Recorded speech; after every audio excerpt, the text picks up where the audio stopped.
देखिए, मस्जिद की सवाल नहीं है। ये देश 1 अरब 30 करोड़ की आबादी का देश है। ये देश संविधान से चलता है। जिन लोगों ने संविधान का हवाला देकर के अनुसूचित जाति और जनजाति के लोगों को गुमराह करने का प्रयास किया जाता है, मैं आपके चैनल के माध्यम से, प्रिंट मीडिया के माध्यम से प्रदेश के 13 करोड़ जनता को हम अवगत कराना चाहते हैं कि यही होली होता है, दिवाली होता है, छठ होता है, हिंदुओं की महापर्व होता है, उसमें बड़े तेज गति से आवाज़ बजाना, गाड़ी चलाना, ये इस पर रोक लग जाती है। मस्जिद पर भी रोक लगनी चाहिए। उस पर तेज गति से, तेज आवाज़ से अगर लाउड स्पीकर बजता है तो वहाँ आस पड़ोस सभी समाज के, सभी धर्म के लोग अगर रहते हैं तो कहीं ना कहीं बधाई पहुँचती है कि इस मुल्क में ही आजान की आवाज भी आएगी और मंदिर के घंटे की भी आवाज आएगी। किसी की हैसियत नहीं है कि ना वो आजान की आवाज को रोक सके, ना मंदिर के घंटे की आवाज को रोक सके। बीते दिनों बॉलीवुड गायिका अनुराधा पौडवाल ने मस्जिदों के लाउडस्पीकर को लेकर आपत्ति दर्ज कराई थी, जिसके बाद देश में फिर से विवाद शुरू हो गया कि मस्जिदों में लाउडस्पीकर पर बजने वाली अजान बंद हो। अब अनुराधा पौडवाल के सुर में सुर मिलाते नजर आ रहे हैं बिहार में भाजपा कोटे से मंत्री जनक राम। जनक राम ने कहा कि जब हिंदू त्योहारों में लाउडस्पीकर पर बैन लगा दिया जाता है तो मस्जिदों में लाउडस्पीकर पर बैन होना चाहिए। देखिए, मस्जिद की सवाल नहीं है। ये देश 1 अरब 30 करोड़ की आबादी का देश है। ये देश संविधान से चलता है। जिन लोगों ने संविधान का हवाला देकर के अनुसूचित जाति और जनजाति के लोगों को गुमराह करने का प्रयास किया जाता है, मैं आपके चैनल के माध्यम से, प्रिंट मीडिया के माध्यम से प्रदेश के 13 करोड़ जनता को हम अवगत कराना चाहते हैं कि यही होली होता है, दिवाली होता है, छठ होता है, हिंदुओं की महापर्व होता है, उसमें बड़े तेज गति से आवाज़ बजाना, गाड़ी चलाना, ये इस पर रोक लग जाती है। लेकिन संविधान के हवाला देने वाले लोगों को जब मस्जिदों पे लाउड स्पीकर बजता है तो पढ़ने वाले बच्चों को कहीं ना कहीं बाधाएं पहुंचती है। तो कानून जब देश का संविधान और अम्बेडकर साहब के दिए हुए संविधान के, तो बाबा साहब के हवाला दे करके संविधान की बात करके एक वर्ग को आपने कहीं ना कहीं रोक लगा देते हैं, तो मस्जिद पर भी रोक लगनी चाहिए। उस पर तेज गति से, तेज आवाज़ से अगर लाउड स्पीकर बजता है तो वहाँ आस पड़ोस सभी समाज के, सभी धर्म के लोग अगर रहते हैं तो कहीं ना कहीं बधाई पहुँचती है। और ये जनता की ये मांग है ना, ये जनता जो चाहती है, जनता जो उनके सत्ता में सिर पे बैठाती है, और जनता की आवाज़ जब आती है, उनके हक हकूक़ की कहीं दबाया जाता है, कुचला जाता है, तो जनता आवाज़ लगाती है।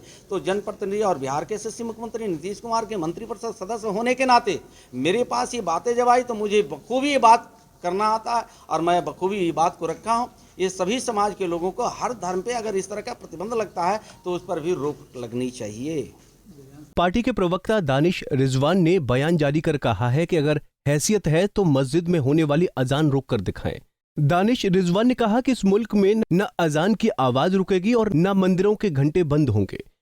देखिए, कुछ लोग असुद्दीन अवैसी बनने के फिराक में हैं और वो इस तरह की बयानबाजी करते हैं। इस मुल्क में ना आजान की आवाज रुकेगी, ना मंदिर के घंटे की आवाज रुकेगी। जिसकी हैसियत है रोक के दिखाए। ये मुल्क सांप्रदायिक एकता का मुल्क है।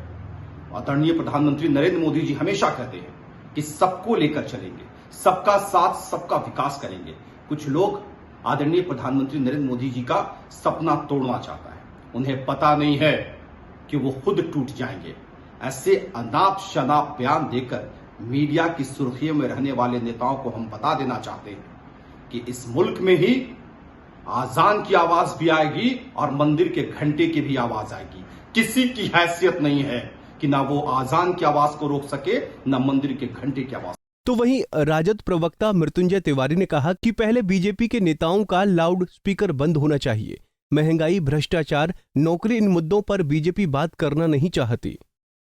देखिए, बीजेपी के नेताओं का जो लाउड स्पीकर है पहले वो बंद होना चाहिए, सब कुछ सुधर जाएगा। वहाँ तो बीजेपी के अंदर ही इस तरह के बयान देने के लिए कंपटीशन है। अभी बचौल जी चुप हैं तो दूसरे जनक जी आ गए, कल तीसरे आ जाएंगे, इसके पहले भी लोग थे। आखिर मंदिरों, मस्जिदों और गिरजाघरों और गुरुद्वारों पर ही राजनीति ये करेंगे कि बताएंगे कि 19 लाख रोजगार हम कब दे रहे हैं, महंगाई कब कम होगा, भ्रष्टाचार कब कम होगा, अपराध कब कम होगा। इन मुद्दों पर बात ही नहीं करना है। तो बीजेपी के नेताओं को ये समझ लेना चाहिए अब ये सब चीज़ों से वोट मिलने वाला नहीं है। अब जनता ऊब चुकी है। अब ये लोग हर जगह यही कैसेट, यही लाउड स्पीकर बजाएंगे। अब इनका लाउड स्पीकर बंद हो जाएगा। ये उन्माद की राजनीति, नफरत की राजनीति विध्वंसकारी राजनीति में विश्वास बीजेपी करती है, ये सब चलने वाली बिहार में नहीं है। मस्जिदों में लाउड स्पीकर पर प्रतिबंध का मामला नया नहीं है। इसके पहले भी सिंगर सोनू निगम आपत्ति जता चुके हैं। इसके साथ महाराष्ट्र में कई हिंदू संगठन भी इस पर सवाल खड़ा कर चुकी हैं। लेकिन अब बात बिहार की है। अभी बिहार में एनडीए की सरकार है और सरकार के मुखिया नीतीश कुमार सेक्युलर छवि के नेता हैं। उनके राज्य में भाजपा के नेताओं की ऐसी मांग कहीं न कहीं दोनों पार्टियों में दरार उत्पन्न कर सकती है। अब देखना दिलचस्प होगा कि मंत्री जनक राम के बयान पर जदयू नेताओं की क्या प्रतिक्रिया आती है।